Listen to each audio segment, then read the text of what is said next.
ഏട്ടാ വാ ഇൻട്രോ എടുക്കാം.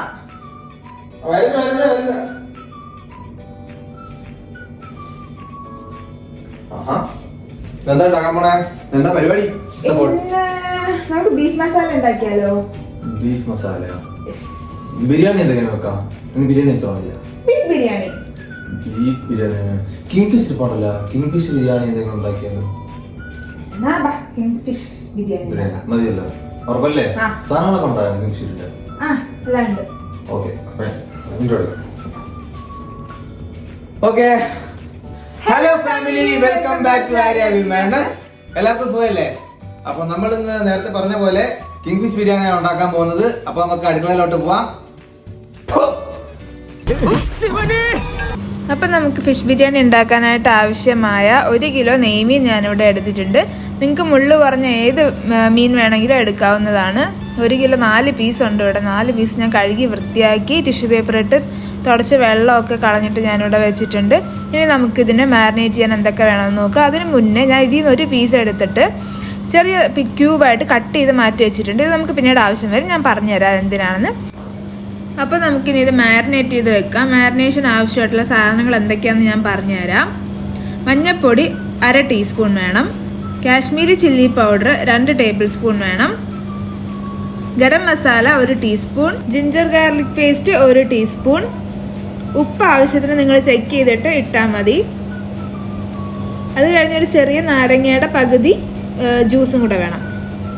ഇതെല്ലാം കൂടെ നമുക്ക് മിക്സ് ചെയ്യാം. ഞാൻ പെപ്പർ മറന്നു, പെപ്പറും കൂടെ വേണം കേട്ടോ.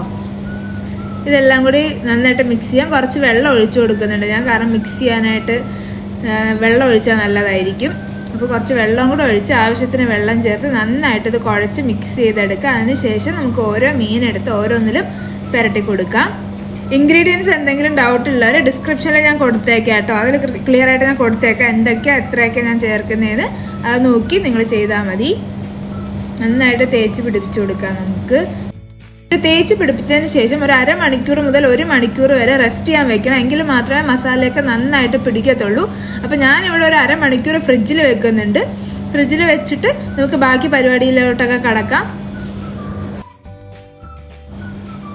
ഇനി നമുക്ക് ബിരിയാണി വയ്ക്കാനുള്ള പ്രോസസ്സിലേക്ക് കടക്കാം. ബിരിയാണി വയ്ക്കാനായിട്ട് ഞാനിവിടെ ജീരകശാല അരിയാണ് എടുത്തിരിക്കുന്നത്. 1 കപ്പ് അരി എടുത്തിട്ടുണ്ട്. ഈ അരി നന്നായിട്ടൊന്ന് വാഷ് ചെയ്തെടുക്കണം. അപ്പോൾ ഞാൻ പാത്രത്തിലേക്കിട്ട് വാഷ് ചെയ്യുകയാണ്. വെള്ളം ഒഴിച്ചു കൊടുക്കാം. വെള്ളം ഒഴിച്ചൊരു 4-5 തവണ വാഷ് ചെയ്തെടുക്കുന്നുണ്ട് ഞാൻ.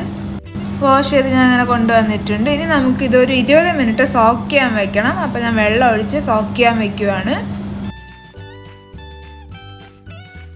ഇവിടെ അപ്പോൾ ഏട്ടൻ എനിക്ക് സവാള കട്ട് ചെയ്ത് സഹായിക്കുകയാണ്. ഇവിടെ മസാല ഉണ്ടാക്കാനും നമുക്ക് ഫിഷിന് മസാല ഉണ്ടാക്കാനും ബിരിയാണിക്ക് സവാള വേണം. 3 സവാള ഞാൻ എടുത്തിട്ടുണ്ട്. ഏട്ടനത് നല്ല കുഞ്ഞുകുഞ്ഞാ സ്ലൈസായിട്ട് അരിഞ്ഞ് തരുന്നുണ്ട്. എനിക്ക് അരിയാൻ മടിയാണ് സവാള, കരച്ചിൽ വരും. അതുകൊണ്ട് ഞാൻ അങ്ങനെ അറിയാറില്ല. ഏട്ടനപ്പോൾ അവിടെ സവാള കട്ടിയായിട്ട് ഞാൻ ഫിഷ് ഫ്രൈ ചെയ്യാനായിട്ട് പോവുകയാണ്. ഫ്ലെയിം ഓൺ ചെയ്ത് കടായി എടുത്ത് വെച്ചു. അതിനുശേഷം ഒരു 4 ടേബിൾ സ്പൂൺ എണ്ണ ഒഴിക്കാം ഫിഷ് ഫ്രൈ ചെയ്യാനായിട്ട്. ഞങ്ങളിവിടെ കുറച്ച് എണ്ണ യൂസ് ചെയ്യാറുള്ളൂ. ഈ ഫിഷ് ഫ്രൈ ചെയ്യാൻ വേണ്ടി മാത്രമാണ് ഞാൻ എണ്ണ ഈ ബിരിയാണിക്ക് യൂസ് ചെയ്യണുള്ളൂ. അപ്പോൾ നമുക്കങ്ങനെ ഫിഷ് ഫ്രൈ ചെയ്യാതെ എടുക്കാം ഗൈസ്. ഓരോ ഫിഷായിട്ട് നമുക്ക് ആ ചൂട് എണ്ണയിലോട്ട് അങ്ങ് ഇട്ട് കൊടുക്കാം. അപ്പോൾ ഫിഷ് അവിടെ ഇരുന്ന് ഫ്രൈ ആവട്ടെ. ഇത് ഞാൻ അടച്ച് വെച്ചിട്ട് ഇനി നമുക്ക് ബിരിയാണി ഉണ്ടാക്കാനുള്ള പ്രോസസ്സിലേക്ക് നീങ്ങാം. ബിരിയാണി ഉണ്ടാക്കാനായിട്ട് സ്റ്റവ് ഓണാക്കി പാത്രം വെച്ചു. ഇനി അതിലേക്ക് നമുക്ക് പാത്രം ചൂടാനു ശേഷം നെയ്യ് ഇട്ട് കൊടുക്കാം. 1 ടീസ്പൂൺ നെയ്യേ ഞാൻ യൂസ് ചെയ്യുന്നുള്ളൂ. അതിലേക്ക് നമുക്ക് ആവശ്യമായ സ്പൈസസ് ആഡ് ചെയ്യാം. ഞാനിവിടെ ഒരു 2-3 പീസ് പട്ടയും ഗ്രാമ്പൂവും ഏലക്കയും പിന്നെ കുറച്ച് പെരിഞ്ചീരകവും എടുത്തിട്ടുണ്ട്. പിന്നെ മുഴുവൻ കുരുമുളകും എടുത്തിട്ടുണ്ട്. ഇതെല്ലാം കൂടെ നമുക്ക് ചൂടായ നെയ്യിലേക്കിട്ട് ജസ്റ്റ് ഒന്ന് റോസ്റ്റ് ചെയ്തെടുക്കാം. അത് റോസ്റ്റായിട്ട് വന്നതിന് ശേഷം നമുക്കൊരു ചെറിയ സവാള എടുത്ത് സ്ലൈസ് ചെയ്തത് നമുക്ക് ആഡ് ചെയ്ത് കൊടുക്കാം. ഒരു ചെറിയ സവാള ഞാൻ എടുത്തിട്ടുള്ളൂ, അധികം വലുത് വേണ്ട ഇതിന്. ഇനി ഈ സവാള ഒന്ന് ബ്രൗൺ കളർ ആവുന്ന വരെ നമുക്കൊന്ന് വഴറ്റി കൊടുക്കാം. അപ്പോഴത്തേക്കും നമ്മുടെ ഫിഷിൻ്റെ ഒരു സൈഡ് നല്ല ഫ്രൈ ആയിട്ട് വന്നിട്ടുണ്ട്. നമുക്കിനി ഇത് തിരിച്ചിട്ട് ഒന്ന് ഫ്രൈ ചെയ്തെടുക്കണം. തിരിച്ചിട്ടതിന് ശേഷം മൂടി വെച്ച് ആ സൈഡും കൂടെ നമുക്ക് ഫ്രൈ ചെയ്തെടുക്കാം. അപ്പോഴത്തേക്ക് നമ്മുടെ സവാള നല്ല ബ്രൗൺ കളറായി വന്നിട്ടുണ്ട്. ഇനി ഇതിലേക്ക് നമുക്ക് അരി ഇട്ട് കൊടുക്കാം. വെള്ളം ഊറ്റി കളഞ്ഞിട്ട് ആ അരി നമുക്ക് ഇട്ട് കൊടുക്കാം. അരി ഇട്ട് നന്നായിട്ട് ഇളക്കി ഒന്ന് റോസ്റ്റ് ചെയ്തെടുക്കണം. അതിൻ്റെ കൂടെ തന്നെ ഞാൻ ചെറിയൊരു ക്യാരറ്റ്, ഒരു ഹാഫ് ക്യാരറ്റ് ഞാൻ ഗ്രേറ്റ് ചെയ്ത് വെച്ചിട്ടുണ്ട്. അത് നല്ലൊരു കളറ് കൊടുക്കും ഈ ഒരു നെയ്ച്ചോറിന്. അപ്പോൾ നമുക്ക് അതും കൂടെ ചേർത്ത് നന്നായിട്ടൊന്ന് റോസ്റ്റ് ചെയ്തെടുക്കാം, അരിയും ക്യാരറ്റും എല്ലാം കൂടി. ഈ ടൈമിൽ ഞാൻ ഈ 1 ഗ്ലാസ് അരിക്ക് 1.5 ഗ്ലാസ് വെള്ളമാണ് ഞാൻ തിളപ്പിക്കാൻ വെച്ചിട്ടുള്ളത്. ആ ബോയിൽ ചെയ്ത വാട്ടർ വേണം ഇതിൽ ഒഴിച്ചു കൊടുക്കാൻ. അപ്പോൾ ഞാൻ അതും ബോയിൽ ചെയ്തതിന് ശേഷം ഒഴിച്ചു കൊടുക്കുന്നുണ്ട്. ചോറിന് ആവശ്യമായിട്ടുള്ള ഉപ്പും കൂടെ ഇട്ടതിന് ശേഷം കുറച്ച് മല്ലിയിലയും പുതിനയിലയും കൂടി ചെറുതായിട്ട് കട്ട് ചെയ്തും കൂടെ ചേർക്കാം. നല്ലൊരു ഫ്ലേവറാണ് നെയ്ച്ചോറിനത്. അപ്പോൾ അതും കൂടി ഇട്ടതിന് ശേഷം നന്നായിട്ട് ഇളക്കിയിട്ട് നമുക്ക് അടച്ച് വെച്ച് ഇതൊന്ന് വേവിച്ചെടുക്കാം. വേവാൻ ഒരു 15 മിനിറ്റ് മിനിമം വേണ്ടി വരും. അപ്പോൾ നമ്മുടെ ഫിഷ് ഇവിടെ 2 സൈഡ് നന്നായിട്ട് ഫ്രൈ ആയി വന്നിട്ടുണ്ട്. ഇനി ഈ ഫിഷ് നമുക്ക് വേറൊരു പാത്രത്തിലേക്ക് മാറ്റാം. എന്നിട്ട് ഈ ഒരു പാത്രത്തിൽ തന്നെയാണ് ഞാൻ മസാലയും സെറ്റാക്കുന്നത്. അപ്പോൾ ഇത് മാറ്റിയതിന് ശേഷം മസാലയ്ക്കുള്ള പരിപാടി എന്തൊക്കെയാണെന്ന് നോക്കാം. അപ്പോൾ ആ സെയിം കടായിലേക്ക് ഞാൻ സവാള ഇട്ട് കൊടുക്കുന്നുണ്ട്. ഞാൻ 2 വലിയ സവാളയാണ് എടുത്തിരിക്കുന്നത്, ചെറുതായിട്ട് സ്ലൈസ് ചെയ്തത്. അപ്പോൾ അത് നന്നായിട്ടൊന്ന് വഴറ്റി കൊടുക്കാം. അതിലേക്ക് ചതച്ച് വെച്ചിരിക്കുന്ന ഒരു 4-5 മുളക് ചേർക്കാം, പച്ചമുളക്. പിന്നെ ഞാൻ കുറച്ച് ജിഞ്ചർ ഗാർലിക് പേസ്റ്റും കൂടെ ചേർക്കുന്നുണ്ട്, 1 ടീസ്പൂൺ ജിഞ്ചർ ഗാർലിക് പേസ്റ്റ്. പിന്നെ കുറച്ച് സ്പൈസസും കൂടി ആഡ് ചെയ്യുന്നുണ്ട്, ഗ്രാമ്പു, പട്ട, ഏലക്ക, പിന്നെ കുറച്ച് കുരുമുളക്, മുഴുവനായിട്ടുള്ള കുരുമുളകും ഇട്ട് കൊടുക്കുന്നുണ്ട്. നന്നായിട്ട് ഒന്ന് വഴറ്റിയെടുത്തതിന് ശേഷം നമുക്കിനി ഒരു വലിയ തക്കാളി ഞാൻ ചെറുതായിട്ട് കട്ട് ചെയ്ത് അതും കൂടെ ചേർക്കുന്നുണ്ട്. സവാള നന്നായിട്ട് വഴണ്ടതിന് ശേഷം മാത്രം തക്കാളി ചേർത്ത് കൊടുത്താൽ മതി. ഇനി ഈ തക്കാളിയും കൂടെ ഇട്ടിട്ട് നന്നായിട്ടൊന്ന് വെന്ത് വരണം തക്കാളി. അപ്പോഴത്തേക്ക് നമ്മുടെ റൈസ് ഇവിടെ റെഡിയായി കഴിഞ്ഞു. നന്നായിട്ട് വെന്തിട്ടുണ്ട് റൈസ്. അത് ഫ്ലെയിം ഓഫ് ചെയ്ത് നമുക്കതവിടെ മാറ്റി വെക്കാം. തക്കാളി ഇപ്പോൾ നന്നായിട്ട് വെന്തിട്ടുണ്ട്.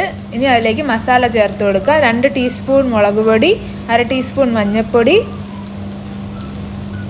1 ടീസ്പൂൺ ഗരം മസാല, 1.5 ടീസ്പൂൺ ബിരിയാണി മസാല. ഇതെല്ലാം കൂടെ ചേർത്ത് നന്നായിട്ട് ഇളക്കി കൊടുക്കാം. ഈ സമയത്ത് നമുക്ക് മസാലയ്ക്ക് ആവശ്യമായിട്ടുള്ള ഉപ്പ് ചേർത്ത് കൊടുക്കുക. ഞാൻ 1 ടീസ്പൂൺ ഉപ്പാണ് ചേർത്ത് കൊടുക്കുന്നത്.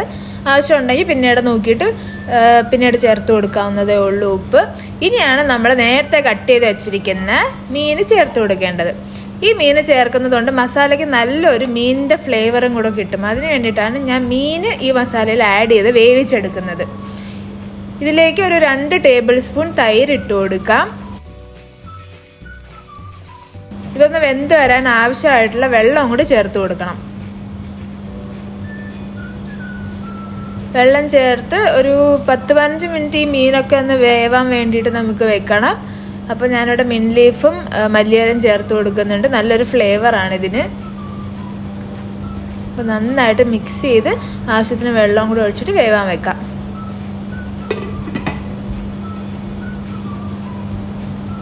അപ്പോൾ നന്നായിട്ട് വെന്ത് വന്നിട്ടുണ്ട്. ഇനി നമുക്ക് നന്നായിട്ട് ഇളക്കിയതിന് ശേഷം വേറൊരു പാത്രത്തിലേക്ക് മാറ്റി വെക്കാം. ഇനി നമ്മൾ ദം ചെയ്യാനാണ് പോകുന്നത്.